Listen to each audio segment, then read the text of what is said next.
So should we introduce ourselves? I think so because two Americans, you're in France, I'm in Germany. Viva, how did that How did this happen? happen? The Exactly. same question.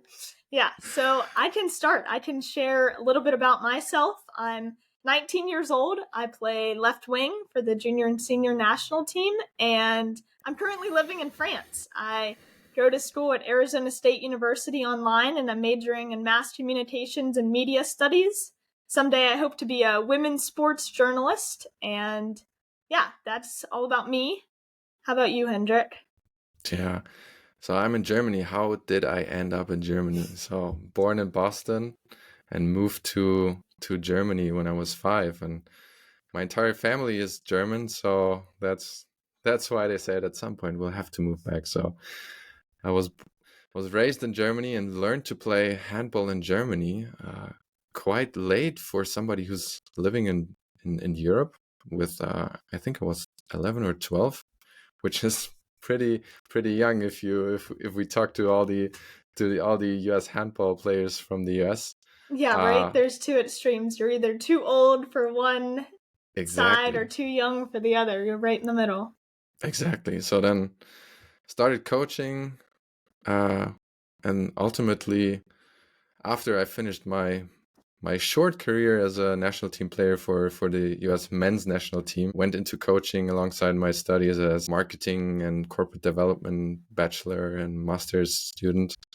And yeah, Edina, I think 6 months after starting in 2021, in the summer of 2022, she took me on as her assistant coach in the women's national teams.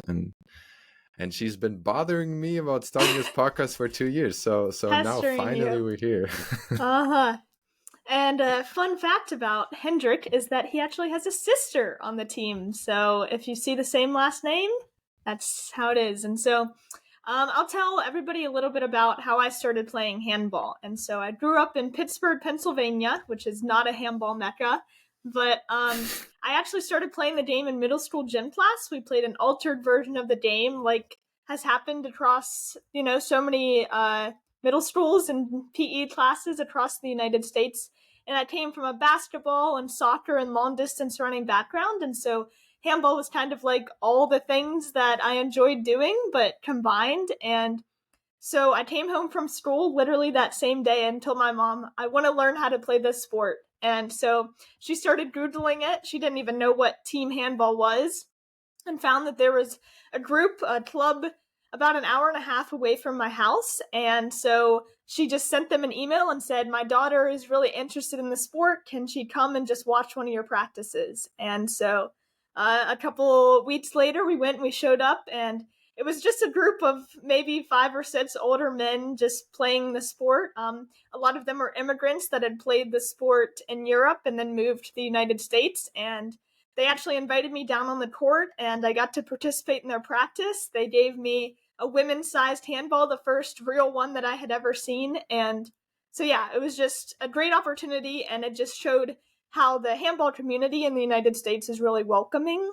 And unfortunately, I only got to go to 2 or 3 of those practices, and then the pandemic hit, and that basically ruined all of my handball opportunities. But during the pandemic, I had the opportunity to join the Youth Advisory Council. I don't know if you know much about this, Hendrik, but I know a little bit. I know basically, about that yeah. story.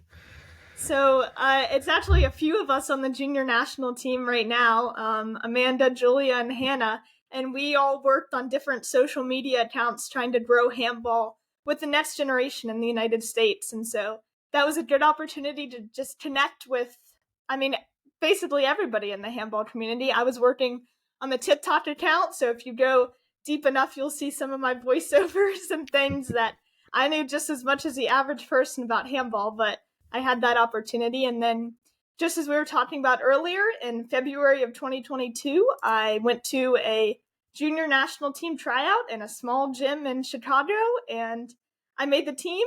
I didn't know that much about handball, but just based on athletic ability, and it's been history ever since. Just a year and a half later, I moved to France, and here I am. Been playing handball for about 2 years, so that's my handball story in a nutshell.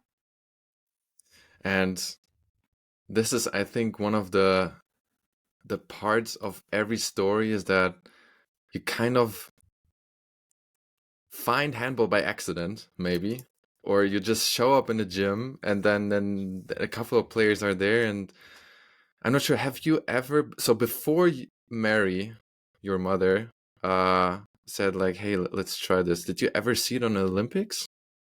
No, I hadn't. It's because in the United States, when it's on in the Olympics, it's at midnight at 2 Yeah, a.m. because right. that's what they show, just the reruns and things like that. So, no, just before middle school gym class, I had never heard of the sport. And we weren't even playing it correctly. It was like basket with the basketball and just throwing it with two hands against a wall. But I was beating up on the boys, and so I found that really fun. And yeah, so I mean, I think that's a common theme, like you were saying, with a lot of our players. Is it's like they were playing one sport and they kind of came to a crossroads and they somehow found handball, or handball found them in a lot of cases. But I think the common theme is that they all took the opportunity when it was presented to them. And I think Exactly. that says a lot about the community in the US.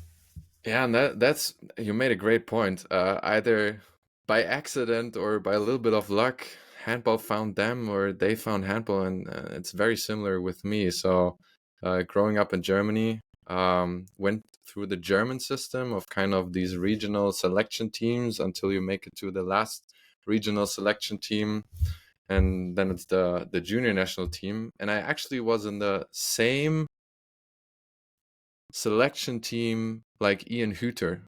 We'll probably have Ah, him on the yes. podcast later. Okay, yeah. Who's now the captain of the men's national team. We played on the same regional selection team, trying to become a junior national team player for the German That's national team. crazy. Such a small world. Like, I'm sure you Exactly. never could have imagined when you were a teenager that, Yeah, yeah, and then we both didn't made it, and yeah, that's when my story could have continued, because I sent a lot of videos to the US Federation, and I thought, okay, if I don't make it to the German junior national team, I'll definitely make it to the American. right? And then nothing happened, right?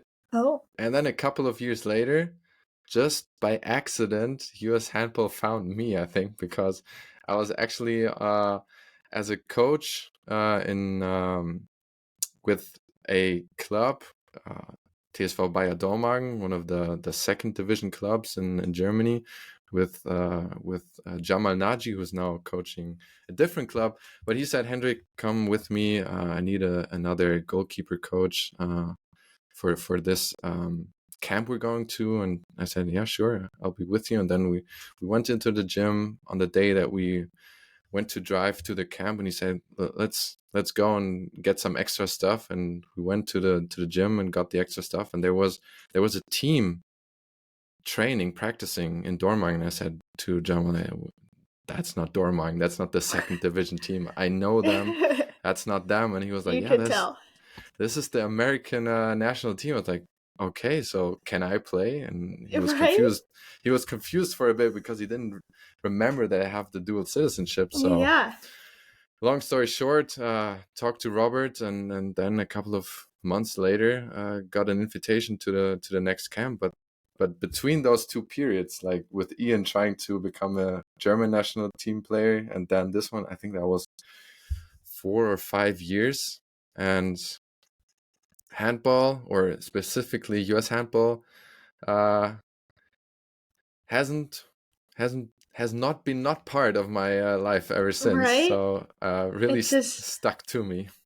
yeah, just one moment could be so transformative. I mean, I didn't know that story about you, Hendrik, or about your journey with USA Team Handball, but if that hadn't happened, we wouldn't be sitting here on a podcast right now. And I think like little things like that are just so crazy, but they're perfect coincidences that turn into something a lot bigger.